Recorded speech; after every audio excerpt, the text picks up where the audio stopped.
Hello everyone, my name is Kirti and I am an assistant professor in ITM.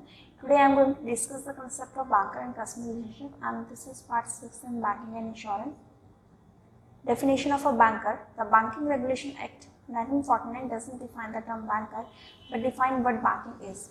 According to H.L. Hart, the banker is one who receives money, collects checks and drafts for customers with an obligation to honor the checks drawn by customers from time to time subject to availability of amounts in the account.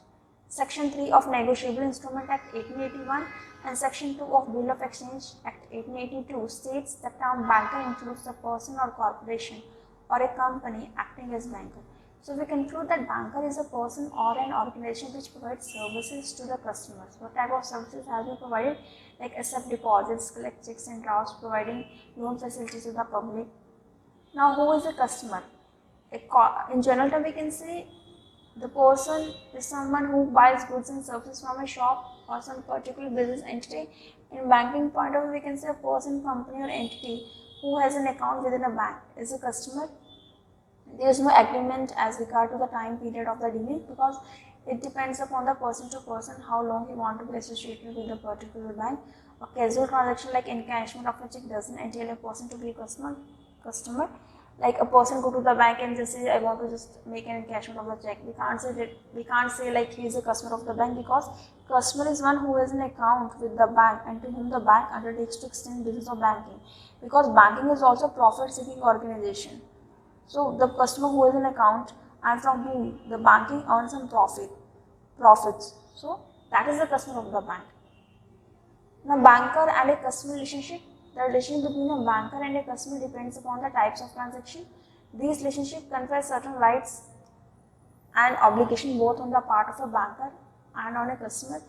The relationship has been classified into two parts: general relationship and special relationship. General relationship states that what type of generally services has been provided by the bank.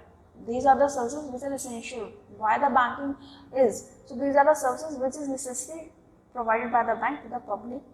Number one relationship is creditor and debtor. So relationship between the customer having a depository account and the banker, because the banking is accepting the deposit from the public. Now here the public playing the role of a creditor and the banker is a debtor here. The money handed over to the bank is a debt.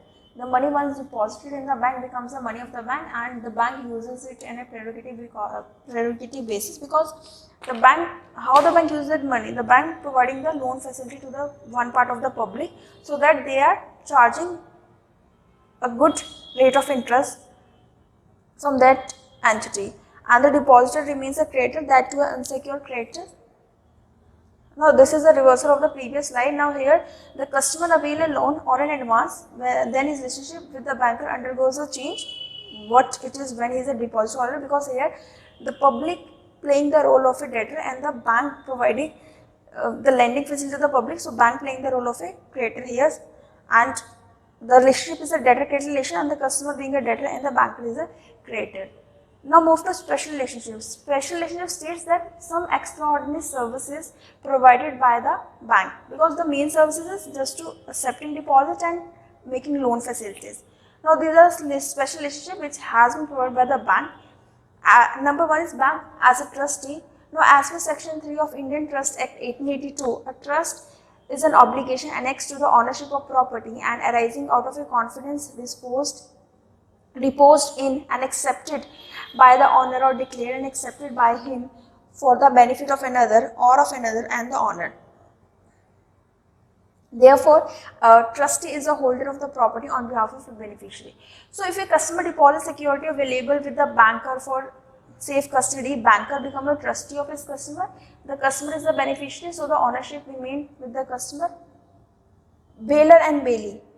Section 148 of the Indian Contract Act 1872, a bailment is the delivery of goods by one person to another for some purpose upon a contract that they shall, when the purpose is accomplished, and be returned or otherwise disposed of according to the directions of the bank delivering them.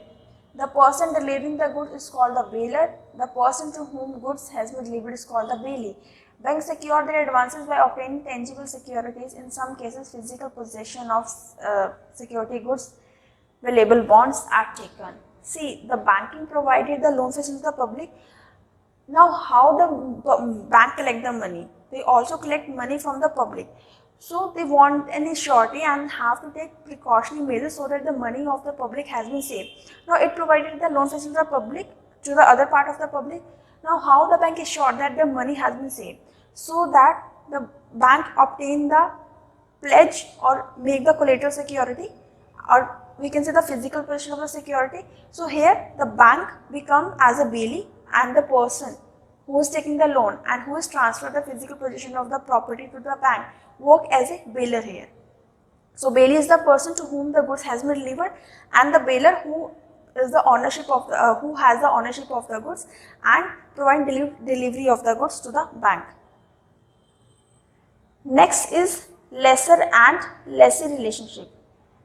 Now, section 105 of Transfer of Property Act 1882, a lease of immovable property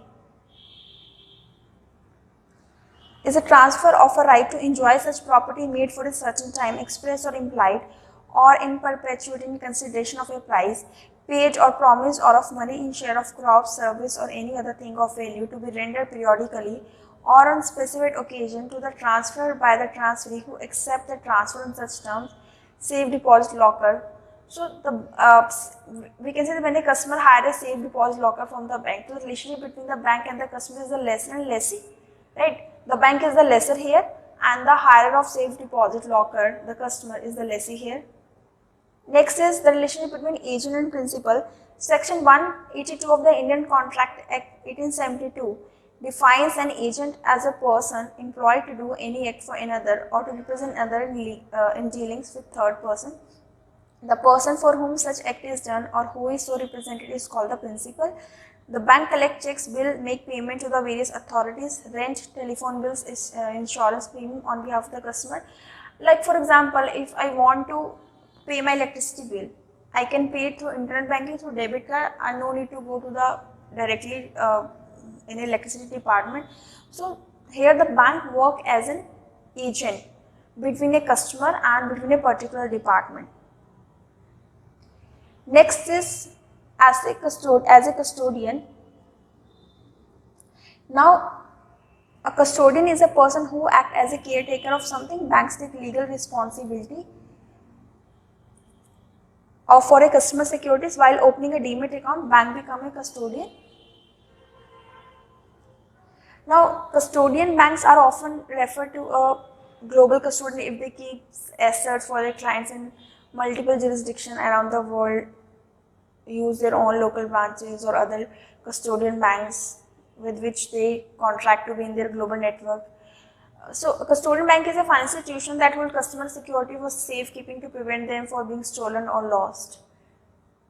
Custodian may hold stock or other asset in electronic form or physical form, right? Next is termination of relationship between a banker and a customer. Now, according to death, insolvency, lunacy of the customer, when the customer has been expired, become insolvent, not capable to pay their debt. Lunatic means the person goes mad in certain particular intervals, not continuous basis. In certain particular interval, he is not capable to understand the things. So in lunatic condition, the contract has been terminated. Now when the customer has closed the account, voluntary termination, liquidation of the company, the closing of the account by the bank after giving due notice, the completion of the contract or specific transaction when the contract has been between a bank or some particular organization of a person. So when there is a certain time period, when the time period has expired, the contract become closed. Next, move to duties of a banker. So it is the duty of the bank to keep secrecy, confidentiality of customer accounts, duty of honor checks drawn by customer on their accounts and collect checks, bills on his behalf, duty to pay bills as per standing instruction of the company, duty to provide proper services, duty to act as per the direction given by the customers. If directions are not given by the banker, the banker has to act according to how he is expected to act.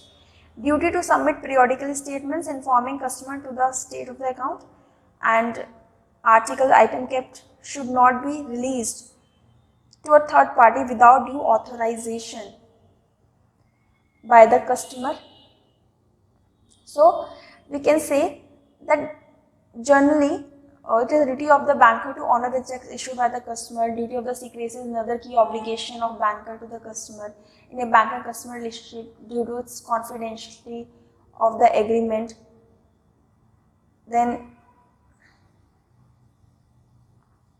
a banker is bound to honor its customer check to the extent of the fund available and the existence of no legal bar for payment, right? These are the duties of a banker. Now move to rights of a banker. Right of journal line. A journal line basically a possessory line used by a line holder to retain any of the debtor goods in the possession of the line holder until any debt due from the debtor has been paid. So, it confers upon the creditor to retain the securities of the debtor because it provides the loan facility to the public. So, basically, according to Indian Contract Act, there are two types of line, general line and particular line. But bankers confer the right of general line. Then, but see, the ownership remains with the particular person. So, the banker doesn't confer the right to sell up to a particular time period when the particular time period has been over. So it is depends upon the bank, either give notice to the customer. First of all, already obviously he give notice to the customer. After that, when the customer is not responding, he might be sell that particular property. Then pledge, section 172 of Indian Contract Act 1872, bailment of goods as security for payment of a debt or performance, right? So that's all for today. Thank you so much.